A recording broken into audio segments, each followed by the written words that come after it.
Welcome to the Grand Prix season of 1958. And for the first time in history, British drivers are in with a real chance of winning the World Championship. And one of them, Stirling Moss, has to be favourite. A British driver in a British car, what a sensation that would be. And one reason for all this is that the legendary 5-times champion Juan Manuel Fangio has announced he won't be completing a full season, so the field is left open for 4 talented young British drivers. Driving for Ferrari, that determined and boisterous character, Mike Hawthorn, and his mon ami mate, Peter Collins. Vanwall Works driver Tony Brooks, and the man many hope, if not expect, to be the next world champion, Stirling Moss. I'm here at Goodwood with some of the cars that will be battling it out in this eagerly awaited season. For Britain, the rapidly developing Vanwall, Tony van der Velde's pride and joy, with its engine at the front, and the diminutive Cooper with its Coventry Climax engine at the rear. And from Italy, the ever-competitive Ferrari 246 and Maserati 250F.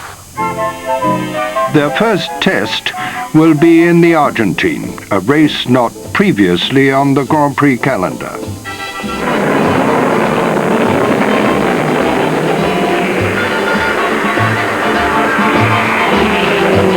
And it's Stirling Moss who's off to a good start in the Rob Walker-owned Cooper Climax.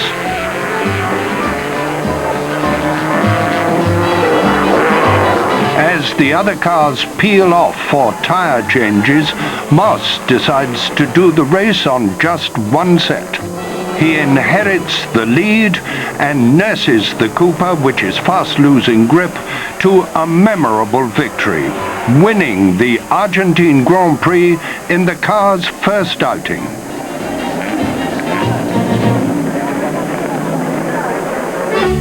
The next race is in Monaco, a unique and beautiful circuit, entirely round the houses, and a real test of driver endurance as well as mechanical durability. Stirling Moss, after his Argentine win for Rob Walker, has returned to his Vanwall Works drive.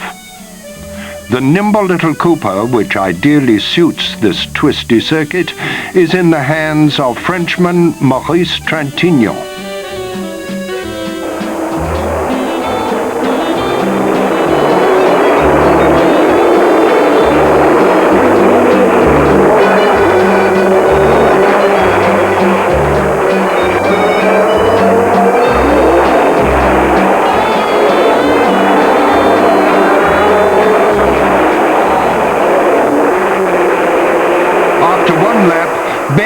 In the BRM leads. Brooks and Moss in the Vanwalls take up the chase.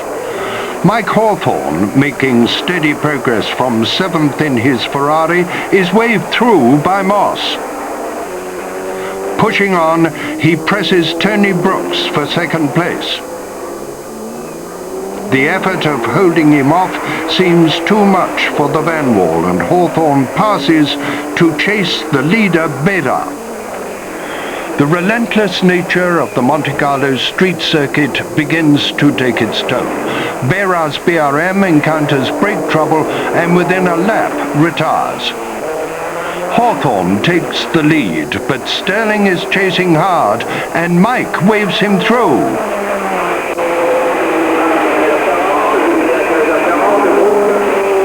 Over the next 5 laps, they trade lap records, as Moss sets 1 minute 40.7 and Hawthorn retaliates with 1 minute 40.6. Lap 37 and the Vanwall is in trouble. Hawthorn moves past and into the lead as Moss retires with a fractured cam follower. Hawthorn looks set for a win and eases his car through the bends, nursing the engine. Then, heading down towards the tunnel, the Ferrari suddenly coughs and dies. It's Trintignant who takes the checkered flag, the second successive Grand Prix win for private owner Rob Walker.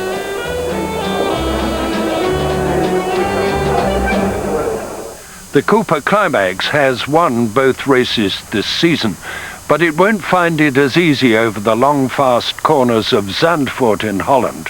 Sand blows off the nearby dunes, acting like ball bearings under the wheels.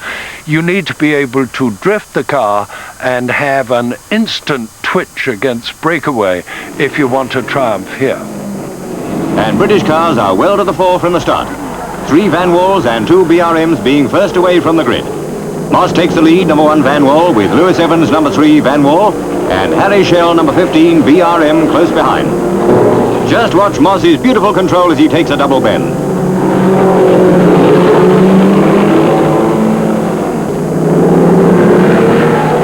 Schell's BRM and Hawthorn's Ferrari still on Moss's tail, and Vera in another BRM.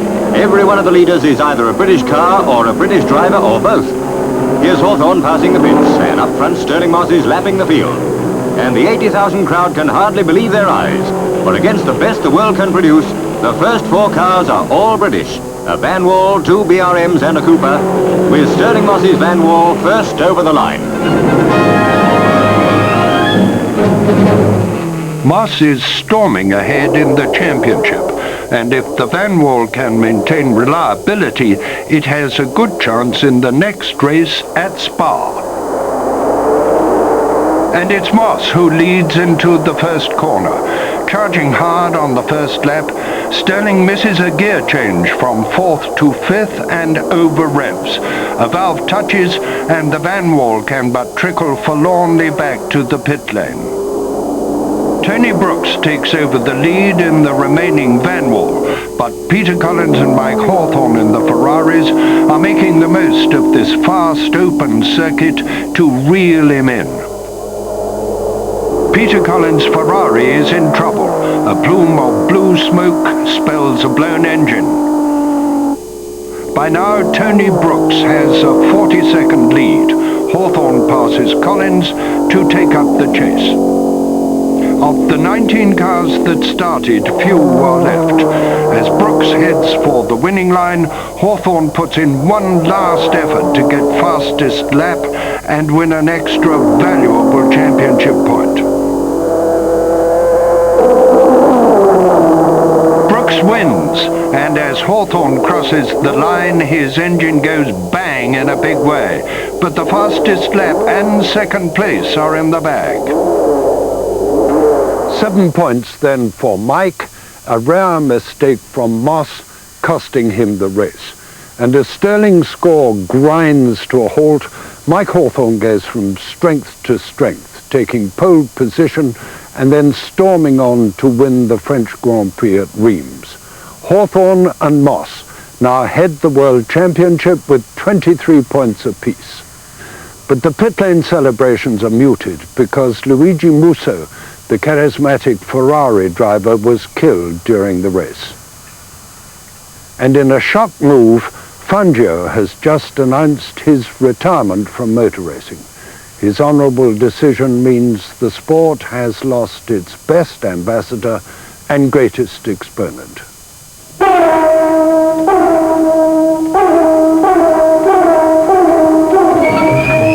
Summer came to Silverstone on Saturday, July 19th.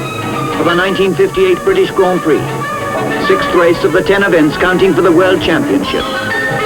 The crowds came too, in their tens of thousands, lining the 3-mile circuit to watch the major event in the British calendar, a race made more dramatic by the fight for championship honours.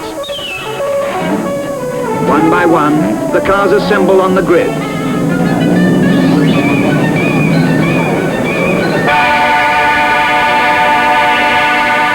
To go. The front line forms up. Moss, Van Wall number 7 in pole position with a lap at 106.01 miles an hour.